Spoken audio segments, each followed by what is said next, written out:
वो स्वामी तुलसीदास ने रामायण में चौपाई में लिखा है, कलयुग केवल नाम आधारा और सुमिर सुमिर नर और जब अच्छाइयां सुनी कलयुग कहने लगा, महाराज मेरे युग में आप राम कहो और घड़ी में ही चैन पाओ, एक घड़ी में ही चैन पाए मिल जाए आपको, मुंह से राम कहो और तुरंत आराम लो। करो आप देखो कल लो नहीं, सवेरे करो संजा गुदे गिले सवेरे करो कि खेत में तुम मुंह भरी भर लियो तो संजा तुम्हारे को घर नहीं। योगी बाबा ने तो ढीले संजा सभी सामने इसको मार दिया तो ब्रह्मा बाबा की वास्तव में आंख टूट जाएगी, इसको भी छोड़ना है। तो कलयुग से कहा, कलयुग से कहा कि तुम ऐसे खुले में नहीं घूमोगे, मैं जहाँ आपको जगह दूंगा वहीं पर रहना, उसके अलावा किसी के पास नहीं जाओगे। तो यही तो मेरा विचार है राजन। परीक्षित महाराज से कल जो कहने लगे, बताओ महाराज कहाँ कहाँ जगह दियो। और मैं आज भी कहता हूँ परीक्षित महाराज, एक भी युग कहीं नहीं गया है, आज भी सतयुग है, त्रेता भी यहाँ पर है और द्वापर भी है और कलयुग भी है, चारों युग यहाँ पर मौजूद हैं। एक भी युग कहीं नहीं गया जहाँ रुपया में पूरे रुपया भरपूर सांचे सांचे सब कुछ अच्छा ही अच्छा है, वहाँ हर पल सतयुग वास करता है। और रुपया में बाराना भर तो वहाँ पर त्रेता को वास है। और जहाँ आधे आधे में आ जाओ ठंडी में तो परीक्षित महाराज द्वापर हो और रुपया में 16 आना जहाँ सपा सट्टू है वही तो है कलयुग। कलयुग हर जगह नहीं है। राजा परीक्षित ने कलयुग को वास दिया था, कहाँ दिया था? राजा परीक्षित ने कहा कलयुग से, मैं मेरे बताए हुए रास्ते पर चलोगे, मैं जहाँ बताऊंगा वहां पर आप रहोगे। बोले कहाँ रहे महाराज? परीक्षित कहने लगे कि तुम वहां रहो जहाँ दारू मांस मदिरा का सेवन होता हो।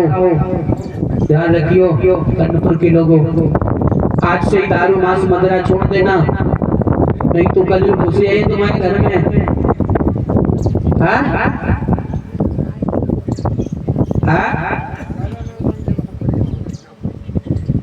मांस मदिरा का जहाँ सेवन होगा, परीक्षित महाराज ने वहां पर कलयुग को वास बताया।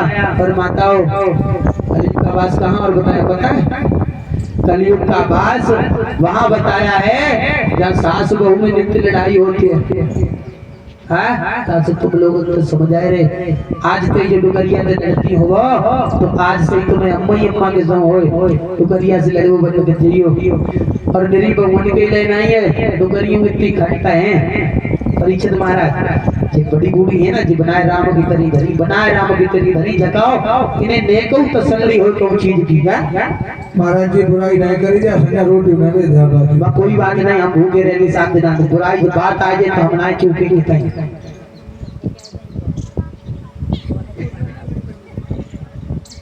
कितई नहीं हम चूके बहुन से केबो और शासन से केबो काय सो बताए दे तुम्हें।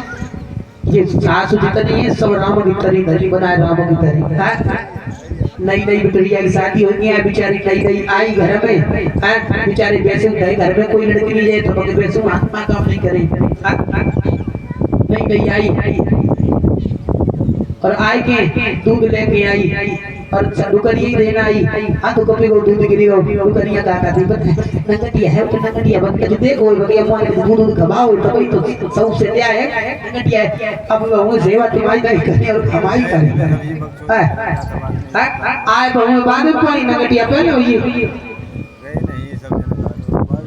ये दुकनिया दी तरी राम की तरी धरी राम की। और परीक्षित महाराज ना इन्हें स्वत देर न जगत देर, अब ये बहू ने कड़ी चावल बनाए और कड़ी चावल बनाए के और इन्हें कटरिया में चम्मच लगा के दे दे अम्मा खाए ली और अम्मा खाए के और खाते ही खाते पानी नहीं पियो हुई भरवाएगी कटी भी लुढ़की है सोई थी और दूध धरो जीना पे तचिरो बरसिया में और बिलैया के चली आई राण और जब बिलैया ने पारे में एक खट कर दी और जिनकी नींद गायब एकदम खटिया पे कूद पड़ी है बहू मानो तो बिजली नहीं के ऊपर गिर गई हो का होगा देखिए तो हम थोड़ी तुम्हें महाराज इन्हें ना सोच दे रहे ना जगत दे इनको तो पता ही नहीं अरे तुम्हारे घर में किसी की लड़की आई किसी की बच्ची आई है बहू दूसरे के घर से आती है पराई घर से आती है जब मैया सीता को जनकपुर से दशरथ अपने राम पुत्र राम के लिए विवाह करके लाई थी दशरथ ने क्या मैया की कही कौशल्या को उपदेश दिया था पता है क्या कहा था रावण दशरथ महाराज ने मैया कौशल्या से क्या कहा था पता है अरे पहले कनी बधू घर आई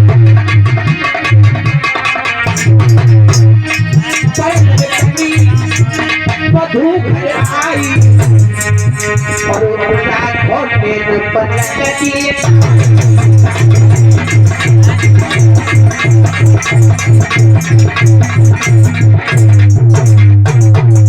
दशरथ महाराज ने कौशल्या मैया से कहा कहीं पता है दूसरे की बच्ची तुम्हारे घर में आई है उसकी देख रेख आपको ऐसे करनी है जैसे पलक अपने नैनों की करता आंख की करता है जरा सा भी तिनका अगर जो आंख की तरफ आएगा तो पलक पहले ही बंद हो जाएगा क्यों उसी प्रकार से आपकी बहुओं की देख रेख करनी है माताओं मेरी बहुओं में कमी नहीं है सब लोग बहुओं की बुराई करते करते लेकिन हम बहुओं की हमेशा बड़ाई करते हैं पता है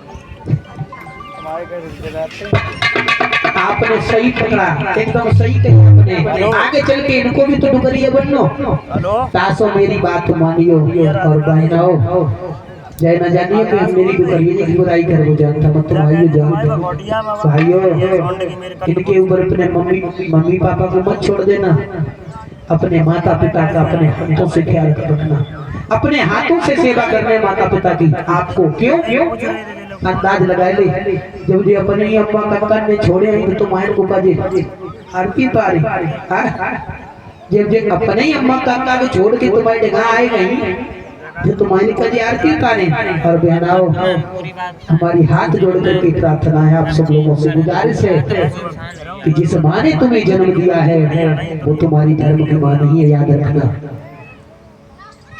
जिस माँ ने तुम्हें जन्म दिया है वो तुम्हारी धर्म की माँ नहीं है माँ यदि आपको सास आपको बच्ची का दर्जा दे तो तुम उसी माँ की तरफ ध्यान देना जिस माँ के यहाँ से आप आई हो जिस माँ को जितना आदर देती हो उतना ही आदर इस सास को देना कभी तेरी और सास की कभी बिगड़ेगी नहीं याद रखना मैंने एक दिन मैसेज में पढ़ा था एक लड़की ने मैसेज किया कि यदि लड़कियां अपने माँ बाप के पास माँ बाप की सेवा में रहने लगे तो शायद है कि कोई वृद्धाश्रम ना बने मैंने एक मैसेज में पढ़ा था मोबाइल में शायद सब नहीं पढ़ा होगा एक लड़के का उसमें कमेंट था उस लड़के ने भी जवाब दिया यदि लड़कियां अपने सास ससुर को भी अपने माँ बाप की तरह ट्रीट करें अपने माँ बाप की तरह जाने अपने माँ बाप की तरह पहचाने तो शायद है इस देश में नहीं इस पृथ्वी पर कहीं कोई वृद्धाश्रम नहीं बना मिलेगा याद रखना बहनाओ ये सासें और ये ससुर जो हैं तो मैं गलत के लिए नहीं डांटते तुमसे यदि बुरा भला कहते हैं तो केवल और केवल तुम्हारे भले के लिए कहते हैं तुम्हारे बिगाड़ के लिए नहीं यदि तुमको कोई अपशब्द भी कहेंगे तो तुम्हारे भले के लिए कहेंगे तुम्हारे से ये नहीं चाहते हैं कि तुम आओ और तुम्हारी सास ने तुमसे कोई अपशब्द कह दिया तो तुमने आवेश में चिपट जाओ नहीं गलत बात है पहले उसका विचार करो उस बात को समझो उस बात को समझो। और माताओं, हम ऐसी दवाई लेके आए, अगर जो तुम लोग दवाई ले रहे हो तो आज के बाद न सासू की बहू में लड़ाई हुई, न बहू की सासू में हुई है। महंगी बहुत है ना, इतनी महंगी है कि दो भी चलो जे, लेकिन लड़ाई नहीं हुई, जगह गारंटी है।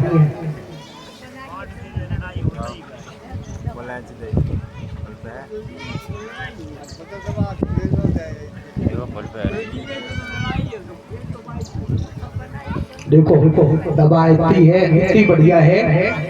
माताओं से कहना है, यदि बहुओं से सुख चाहती हो, बहुओं से सुख चाहती हो तो दो काम न करियो। कौन कौन से पता है?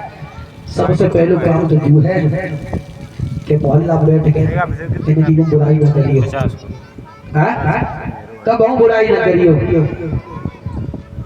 और देखिए दूसरी बात यह है कि मायके वाले जब चाहे तुम्हें कभी झूठे उपाय न छूटे, और तुम मोहल्ला में बैठियो तो हमेशा जय कहियो, अरे बहन कल बहू को भैया आओ तो बहू को भैया आओ तो तुम आई के समय के लिए कुछ मिठाई का डब्बा ले आओ तो कुल छेना के रसगुल्ले होते बड़े नरम आते, हमारे दांत नहीं तो कटी गई, बहुत नरम आते, सट खाएगी, बड़े अच्छे हैं। माए बहू के मायके वाले जितनी अच्छी, चाहे का बहू तुम्हारे 5 तो ना दो तो कल ले आओ तो 1 किलो मिठाई डब्बा लाओ तो बेर जब गऊ पता है तुम्हें ना मालूम 2300 झूठो ही छोड़ मत जो 500 निकाल तेरी किस्म जी जी जुदाई हो 500 3 ना 5 हो जाओ और कहेगा भैया मेरे घर है कब आए हो भैया।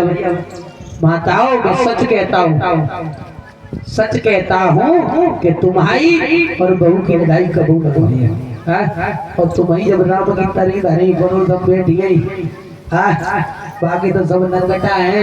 मेरे घरे आज कबू कितने दुश्मन है कि मेरे पायनों भाई नहीं कबू रुपये की बात छोड़ दे बहन, आइए तो इनसे भर ही भर ले जाइए तो बहू तुम कनाई गड़ासी चले और काम पे चले हैं। मैं अपनी मैया की बताता हूँ। मेरी मैया ने अपना जीवन खत्म कर दिया जिस दिन से हम दोनों भाइयों का विवाह हुआ। जिस दिन से मेरी बड़ी भाभी मेरे घर में जिस दिन से आई, मेरी माँ ने अपना सारा जीवन काम करते करते गुजार दिया, अपना सारी जीवन गरीबी में गुजार दी। मेरी माँ ने कभी मेरे परिवार में कभी किसी से नहीं भिड़ी। और मेरी दादी माँ जब वृद्ध हुई, हमें लगा कि मेरी दादी माँ की सेवा नहीं हो पा रही है तो मेरे पिताजी 5 भाई हैं और 5 भाइयों में से सबसे बड़े मेरे पिताजी हैं। गांव में से मैं बाहर आ गया, रोड पर रहने लगा। वो मामा हमारे घर को जानते हैं। तो मेरी दादी को जब परेशानी हुई तो मैं दादी को लाया। मम्मी ने कहा कि मेरी दादी को लेकर के आ जाओ, ज्यादा परेशानी होती है, वो लोग उनका ख्याल नहीं रख पाते। तो मेरी माँ ने उनकी सेवा में 5 साल बिताए। दादी के गुजर जाने के बाद 4 साल के बाद मैया को भी कैंसर हो गया। और मैया मेरी 21 सितंबर 2023 को अपना शरीर छोड़कर चली गई। मेरी मैया ने अपना जीवन सारी जिंदगी कष्ट में ही बिता दिया। जब से हम लोग समझदार हुए, कुछ आराम मिला, घर मकान मिला, लेकिन मेरी माँ की किस्मत में शायद वो सुख नहीं था जो हम देना चाहते थे। 8 महीने तक बंधुओं उस मैया ने पता नहीं अपनी सास की सेवा की। 8 महीना मेरी घरवाली ने मुझे मेरी माँ से हाथ नहीं लगाने दिया। लोगों ने गांव के लोगों ने कहा करके, गांव के लोगों ने, औरतों ने कहा जब बेटी कैंसर वाले का बहुत बुरा हाल होता है। शायद आपने किसी को देखा हो, मेरी माँ की टांग जो जांघें थी सूज गई थी, पूरे पैर जो थे इतने मोटे मोटे हो गए थे। रात भरे में हमें ऐसी कुंसी होती थी, सुबह इतना भारा गुब्बारा से बन जाता था और पस निकलता था। गांव की औरतों ने कहा करके कि इनके लिए कहीं से परफ्यूम मंगा लो, इनके बिस्तर से बदबू आएगी। लेकिन प्रभु मेरी माँ ने ऐसे सत्कर्म किए थे, ऐसे पुण्य किए थे, जिसने अपनी सास की सेवा की उसे भी भगवान ने ऐसी बहू दे दी। ये मत सोचना कि मैं अपने घर की बढ़ाई कर रहा हूँ। मैं अपने आप को इतना सौभाग्यशाली समझता हूँ। इस कथा भागवत से पहले भागवत से पहले मैं जॉब करता था नोएडा में से बिल्डर। 2016 में मैं नोएडा में एक बिल्डर के यहाँ काम करता था, सेफ्टी इंचार्ज बन करके।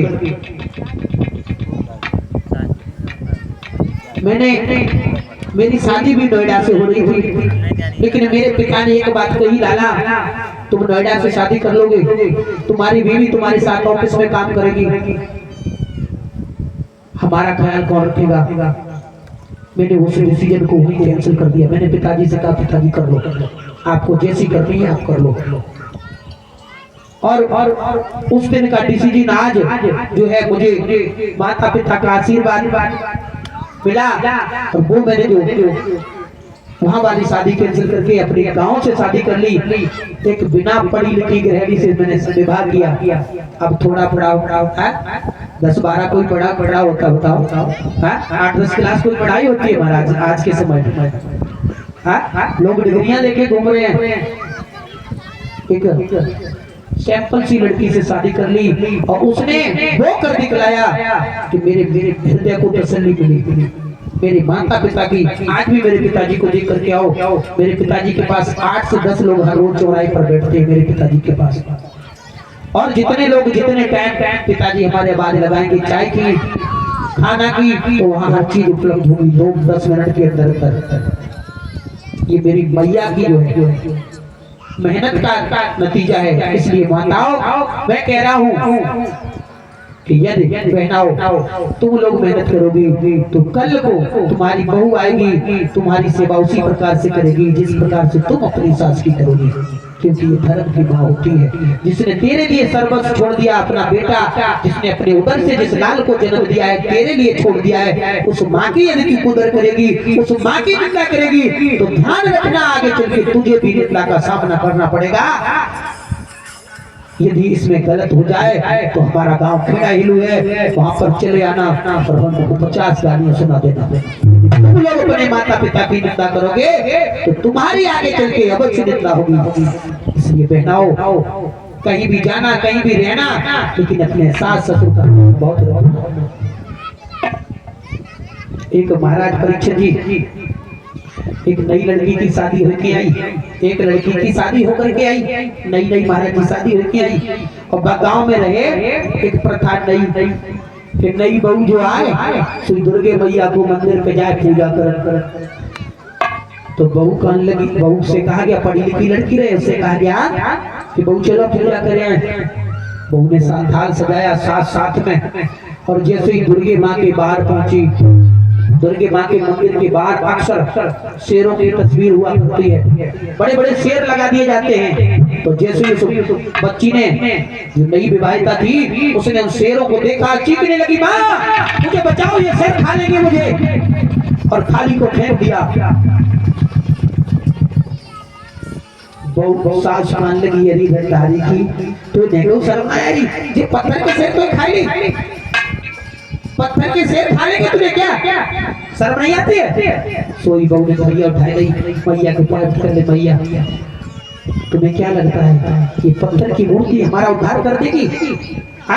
और वो थाली लेकर के अपनी सासू माँ की बहू आरती करने लगी।